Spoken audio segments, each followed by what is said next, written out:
Okay, changing the cabin air filter on a Lexus GX460. I dated the new filter, and it's going here in the glove box. So we're gonna open it. I'm gonna pull all the shit out of it. Probably should have had it done in advance, but hey, let's see what it's really like. So we're emptying that out, pulling out the miscellaneous crap. There it is in the back, the cabinet for it. I don't know if you can see, there's these two tabs, one here, one there. Push them down, pull this out. Inside is another box. It's got two tabs, one here, one there.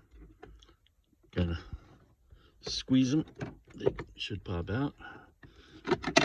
Make sure you put stuff back in exactly how it came out. And there is the filter. It's kind of hard to read it, but so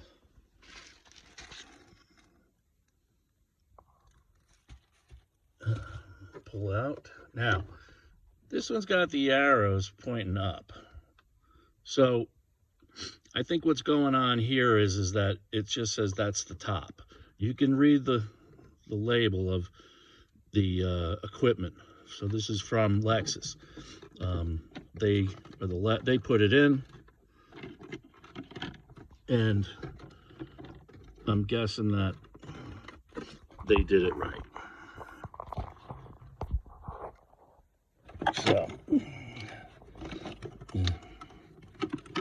I should have a little tool to take that out, but I don't.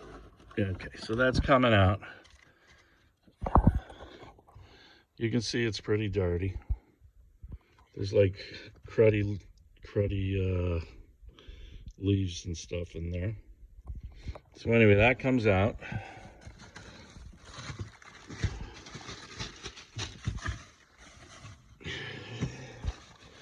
Here comes the new one that I got from Bosch. Now, this one says airflow is pointing down. So, upon further investigation, you should be able to read the label. Now, it's saying airflow here. The Lexus one didn't say airflow. It just said up, down. And if you look this up online, you'll see a lot of people question that. So I called Lexus and they told me what to do. So that's it, done. However long you watch this video is as long as it took me to do it. Thanks. This is Rob. Goodbye.